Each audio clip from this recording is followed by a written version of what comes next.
नमस्कार, मैं हूं आपके साथ हर्षिता और आप देख रहे हैं स्टेट टुडे न्यूज। आइए शुरुआत करते हैं कुछ खास खबरों से।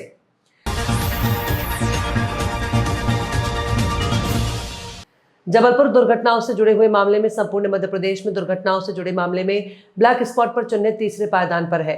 वहीं जबलपुर उप पुलिस अधीक्षक ट्रैफिक से सोनाली दुबे ने जानकारी देते हुए बताया कि जबलपुर में लगभग दुर्घटनाओं के मामले में 47 ब्लैक स्पॉट है, जिनको लेकर के जबलपुर पुलिस और प्रशासन की ओर से लगातार इन ब्लैक स्पॉट में बढ़ती दुर्घटनाओं को कम करने के लिए लगातार कार्य किया जा रहा है, जिसमें 2021 से 2025 के बीच में 47 में से 2 ब्लैक स्पॉट में काफी कमी आई है, जिसमें 2021 और 2025 की दुर्घटनाओं का आंकड़ा देखा जाए तो उस पर भी बहुत कमी आई है, जिसको लेकर के जबलपुर पुलिस द्वारा ट्रैफिक के नियमों को लेकर लगातार जागरूक किया जा रहा है। वाहन चेकिंग, हेलमेट चेकिंग, वाहन चलाते समय मोबाइल में बात करना, सीट बेल्ट न लगाना, ये सब दुर्घटनाओं के कारण है, जिसके लिए जबलपुर पुलिस द्वारा लगातार लोगों को जागरूक किया जा रहा है और चालानी कार्रवाई भी की जाती है। जबलपुर ज़िले में जो है वो दुर्घटनाओं में जबलपुर ज़िला जो है मुख्य तो 3 टॉप के ज़िले हैं उनमें आता है। ये बड़ा दुखद विषय है। और अगर हम ब्लैक स्पॉट की बात करें तो वर्तमान में जबलपुर में 47 ब्लैक स्पॉट है। ब्लैक स्पॉट वो होते हैं जहां लगातार पिछले 3 या 5 वर्षों तक घटनाएं घटित होती रहती हैं। इनको सुधारने के लिए क्या आगे कदम किया जा रहा है? ब्लैक स्पॉट के ऊपर जो है एक जॉइंट जो है कार्रवाई प्रपोज्ड होती है, जिसमें ट्रैफिक की पुलिस होती है, कंसर्निंग थाना जहां पे वो ब्लैक स्पॉट आता है वहां के अधिकारी होते हैं, पुलिस के, रेवेन्यू के ऑफिसर्स होते हैं। वो ब्लैक स्पॉट जिस सड़क पर है, यदि वो नेशनल हाईवे तो NHI के होंगे, और अगर स्टेट हाईवे तो स्टेट हाईवे की अथॉरिटी होंगे, PWD के लोग, जो भी कंसर्निंग रीजंस होते हैं उस एक्सीडेंट की घटनाओं के, उसको लेकर ब्लैक स्पॉट पर एक जॉइंट जो है वो इंस्पेक्शन होता है और हम सारे मेजर्स लेते हैं जिससे ब्लैक स्पॉट कम किए जा सके। हालांकि एक बहुत अच्छी बात यह भी है कि अभी तक जबलपुर में 2 ब्लैक स्पॉट हमने बहुत प्रयास के बाद कम कराए हैं, जहां पर पिछले 5 सालों में कोई दुर्घटनाएं नहीं हुई हैं। और हम प्रयास कर रहे हैं कि जितने भी ब्लैक स्पॉट हैं उन पर भी हम इफ़ेक्टिवली जो है वो कंट्रोल के काम कर सकें। परंतु जैसा एक ट्रेंड देखने में आ रहा है, नाबालिग बच्चे जो हैं वो रैश ड्राइविंग करते हैं, या जो बालिग हैं वो भी कई बारी जो है वो सिक्योरिटी मेजर्स का, ट्रैफिक रूल्स का पालन नहीं करते हैं और रैश ड्राइविंग करते हैं, जिसके कारण एक्सीडेंट जो हैं वो लगातार बने हैं। मुझे लगता है कि रोड एक्सीडेंट में जो है वो जागरूकता बहुत इम्पॉर्टेंट रोल प्ले करेगी। और ट्रैफिक पुलिस जो है वो लगातार चालान की कार्रवाइयों के दौरान हेलमेट, सीट बेल्ट, मोबाइल पे बात ना करना, इन सब व्यवस्थाओं को लेकर चालान की कार्रवाइयाँ लगातार कर रही है। विषय सिर्फ इतना है कि जनता जितनी जल्दी समझेगी कि ये सारे कार्य उनकी सुरक्षा के लिए किए जा रहे हैं, उतनी ही त्वरित तरीके से हम इन घटनाओं को नियंत्रित कर सकेंगे। कितनी की मौत हुई?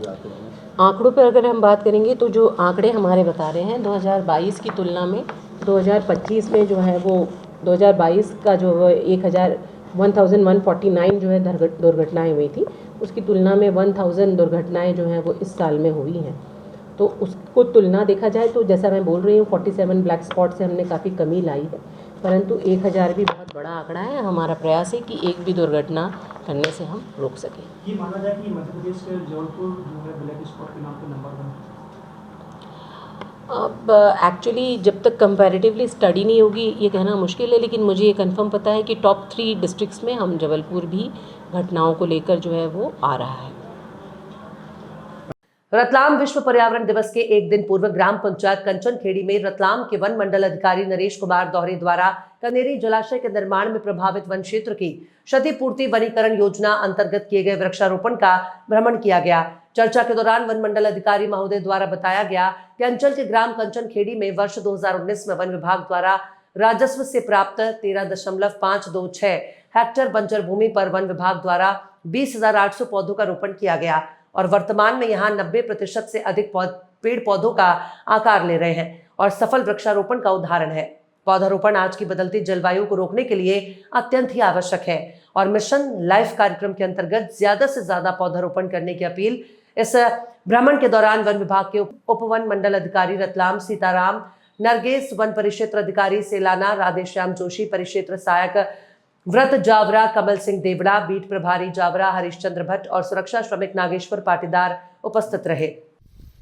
ये जो हम लोग आए हैं आज यहाँ पर रतलाम वन मंडल का सेलाना परिक्षेत्र का वृक्षारोपण है और ये कनेरी जलाशय योजना के तहत हमने इसको लिया था और ये हमको लैंड मिली थी रेवेन्यू से और कितना 13 हेक्टेयर जो है ना ये इसका एरिया है।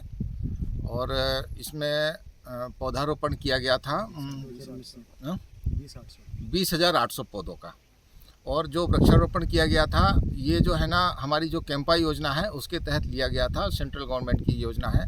और जो 20,800 पौधे यहाँ रोपित किए गए थे 2019 में। 2019 का ये वृक्षारोपण है। और आज की स्थिति में यहाँ पर हम देख रहे हैं तो ये बहुत अच्छा वृक्षारोपण है।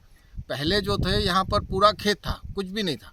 आप जा करके 2019 का गूगल का शीट मैप निकाल के देखेंगे, ये पूरा खेत था। और ये खेत जब हमको मिला था तो ये पूरी बैरन लैंड थी, यहाँ पर सॉइल भी कोई बहुत अच्छी कंडीशन में नहीं थी, फिर भी हमने यहाँ पर वृक्षारोपण किया। आज ये इतना अच्छा हरा भरा और बढ़िया वृक्षारोपण हो गया है और हाइट भी बहुत अच्छी हो गई है। और इसमें हमने आंवला के, करंज के, सागौन के, शीशम के और ऐसे बहुत सारे चिरोल के बहुत सारे पौधे लगाए हैं। लगभग ये मान के चलिए कि 10 से लेकर के 12, 15, 16 फीट तक भी पौधे हो गए हैं। और जब गर्द की बात करें तो कालर गर्द भी जो है ना 20, 25, 30, 35 सेंटीमीटर तक इसकी कालर गर्द हो गई है। और बहुत अच्छा प्लांटेशन हुआ है और ये बहुत सफल प्लांटेशन है। लगभग 90% से ऊपर इसका सर्वाइवल परसेंटेज। पौधे तो देखिए, पौधे ज़्यादा से ज़्यादा पौधे लगाना चाहिए, हरियाली ज़्यादा से ज़्यादा लाना चाहिए। रतलाम जो ज़िला है पौधे के मामले में, हरियाली के मामले में बहुत ज़्यादा पिछड़ा हुआ है। और यहाँ पर आप लोग खुद ही देख रहे हैं कि जितना पर्यावरण का जो असंतुलन बना हुआ है, इस हिसाब से जितने ज़्यादा अच्छे पर्यावरण को बनाए रखने के लिए अच्छे से अच्छे ज़्यादा मात्रा में पौधे सभी को लगाना चाहिए। यहाँ तक कि अपने घरों में, बागान में, खेत में, सब जगह ज़्यादा से ज़्यादा वृक्षारोपण करना चाहिए। तो इससे जो है पर्यावरण का संतुलन बना रहेगा और जो मौसम है वो उसकी जो है ना तालमेल और दिनचर्या जो उस हिसाब से बढ़िया रहेगी। नहीं तो होता वही है कि फ्रीक्वेंसी बहुत ज़्यादा होती है रेनफॉल की, या तो बहुत लेट आता है या बहुत अर्ली आता है। और इतनी ज़्यादा फ्रीक्वेंसी रहती है कि हमारी धरती उसको झेल नहीं पाती। फ्रीक्वेंसी ज़्यादा से ज़्यादा रहती है तभी जो है ना खेतों में अच्छा फ़ायदा मिलता है और अच्छी फसल। तो ये हमको ध्यान देना चाहिए कि पर्यावरण का संतुलन को बना करके रखना चाहिए। मैं नरेश कुमार दोहरे, वन मंडल अधिकारी, Ratlam. Thank you sir. Uttarakhand जनपद बलिया में फेफना विधानसभा क्षेत्र 360 बलिया के वरिष्ठ भाजपा नेता वंश नारायण राय ने मुख्यमंत्री योगी आदित्यनाथ के जन्मदिन के अवसर पर पौधारोपण किया। इस अवसर पर उन्होंने पर्यावरण संरक्षण का महत्व समझाया और लोगों को अधिक से अधिक पौधे लगाने के लिए प्रेरित किया। वंश नारायण राय ने कहा कि पर्यावरण संरक्षण हमारी जिम्मेदारी है और हमें इसके लिए अधिक से अधिक पौधे लगाने होंगे। उन्होंने कहा कि पौधे लगाने से न केवल हमें ऑक्सीजन मिलती है बल्कि ये हमारे पर्यावरण को भी स्वच्छ बनाने में मदद करते हैं। वंश नारायण राय ने मुख्यमंत्री योगी आदित्यनाथ के जन्मदिन के अवसर पर पौधारोपण कर एक अनोखे तरीके से जश्न मनाया। उन्होंने कहा कि योगी आदित्यनाथ के नेतृत्व में उत्तर प्रदेश सरकार ने पर्यावरण संरक्षण के लिए कई महत्वपूर्ण कदम उठाए हैं। मेरा नाम वंश नारायण राय, वरिष्ठ भाजपा नेता, फेफना विधानसभा। सर, अभी आज देखा जा रहा है कि आप दर्जनों की संख्या में आपने वृक्षारोपण किया। आज माननीय मुख्यमंत्री जी का भी जन्मदिन है और पर्यावरण दिवस है। इस अवसर पर हमने सोचा कि यह उचित होगा कि देश को समर्पित किया जाए पौधारोपण करके, ताकि भविष्य का जो पर्यावरण है वो सुदृढ़ रहे और हमारी आने वाली पीढ़ी को भी उससे फायदा मिले। आज रामलला का भी प्राण प्रतिष्ठान है, उसको लेकर क्या कहेंगे? ये बहुत ही सौभाग्य का विषय है कि आज हमारे यहाँ अयोध्या में जो है माननीय मुख्यमंत्री जी के द्वारा राम राज्य के रूप में स्थापित आज उनका किया जा रहा है, राम को राजा के रूप में प्रदर्शित किया जा रहा है। तो ये बहुत ही सौभाग्य का विषय है और हम माननीय मुख्यमंत्री जी को बहुत बहुत बधाई देते हैं। जिससे सर बात की जाए, आप कोरोना काल में भी देखा गया था कि आप लोगों की सेवा करते नज़र आएँ और हमेशा आप सामाजिक उसको लेकर। देखिए, ये तो हर मानव का कर्तव्य है कि जितना हो सके समाज के लिए करना चाहिए। हमने वही किया, हमने जो भी समाज के लिए जो काम कर सकते थे वो किया और ये नहीं सोचा कि किसी को कोरोना हो गया तो हम वहाँ पर न जाएं। हमारे पास जो भी वहाँ से शासन से दवाइयाँ मिली थी, हमने प्रयास किया कि सभी लोगों को पहुँचे और उसका काफ़ी फायदा भी हुआ लोगों। आज पर्यावरण दिवस है, पर्यावरण दिवस के शुभ अवसर पे आप पौधा आज पर्यावरण दिवस है, इसलिए सभी लोगों को हार्दिक शुभकामना और बधाई देता हूँ। आज ये लगाए हैं या मुख्यमंत्री के जन्मदिन पर लगाए हैं? देखिए, दोनों आज एक ही दिन है, पर्यावरण भी है और ये भी है। हमने माननीय मुख्यमंत्री जी के जन्म दिवस के उपलक्ष्य में लगाया है। तो माननीय मुख्यमंत्री जी जब इस विचार पर सोचेंगे तो पर्यावरण के लिए ऐसे ही वो कार्य करेंगे। कार्य करेंगे। आप जनता से क्या अपील करेंगे सर, जिस तरह हीट वेव तेजी जो ये हीट वेव और ये सब हो रहा है, ये पर्यावरण को नुकसान पहुंचाने का कारण है। पेड़ों का जो कटान हो रहा है वो, और जितने पेड़ काटे जा रहे हैं कायदे से नियमानुसार उतने पेड़ लगाए जाने चाहिए। ऐसा हो नहीं रहा है, केवल पेड़ काट करके विकास के नाम पर सब चल रहा है। तो हमारा सभी से आग्रह ये है कि अपने जीवन में कम से कम एक पौधा ज़रूर लगाएं, ताकि आपकी आने वाली पीढ़ियाँ आपको कोसे नहीं और उनको ऐसा ना महसूस हो कि हमारा पर्यावरण जो है जो हमारे गार्जियन थे या जो हमारी जनता थी उन्होंने नष्ट कर दिया। एक लास्ट सवाल बात करेंगे सर, दिया जा रहा है, भव्य पूजा अर्चना हो रही हैं अयोध्या में। देखिए, ये तो बहुत ही सौभाग्य का विषय है और हम सभी लोगों को बधाई देते हैं इस अवसर पर, और भगवान से प्रार्थना करते हैं कि हम लोग सभी लोगों पर अपनी दया दृष्टि बनाए रखें। जबलपुर के पनागर में एक युवक द्वारा ट्रेन से कटकर खुदकुशी करने का मामला सामने आया, जिसके बाद पनागर पुलिस ने एक आरोपी के खिलाफ आत्महत्या के लिए उकसाने का मामला दर्ज किया। बताया जा रहा है कि युवक द्वारा ट्रेन से कटकर खुदकुशी की गई।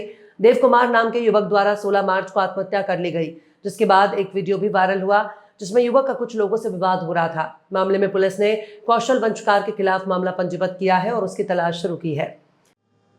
मामला जानकारी है कि बेटा किसी युवक के द्वारा आत्महत्या या हत्या का मामला हुआ था, जिसके द्वारा जांच कराया कैसा क्या मामला है।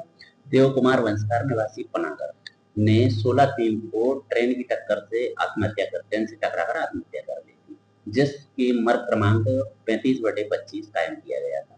इसकी जांच की गई, विधिवत जांच की गई, जिसमें जांच के दौरान एक वीडियो भी वायरल हुआ था सोशल मीडिया पर, जिसमें कुछ लोगों से ये विवाद करते हुए दिख रहा था, जिसके जांच पर से अपराध क्रमांक 683/25 धारा 296, 115(2) और 108 बीएनएस का अपराध पंजीबद्ध किया गया है।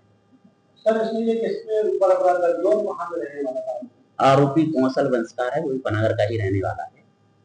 सर, ये अभी गिरफ्तार हो चुका है? नहीं, अभी गिरफ्तारी नहीं है, सिर्फ अपराध कायम हुआ है, जिसकी विवेचना की जा रही है। विवेचना के दौरान गिरफ्तार किया जाएगा।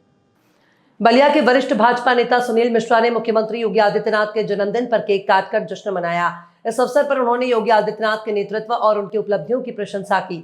सुनील मिश्रा ने कहा कि योगी आदित्यनाथ के जन्मदिन के अवसर पर केक काटकर जश्न मनाना उनके लिए एक बड़ा सम्मान है। उन्होंने कहा कि योगी आदित्यनाथ के नेतृत्व में उत्तर प्रदेश सरकार ने कई महत्वपूर्ण कदम उठाए हैं जो राज्य के विकास के लिए महत्वपूर्ण है।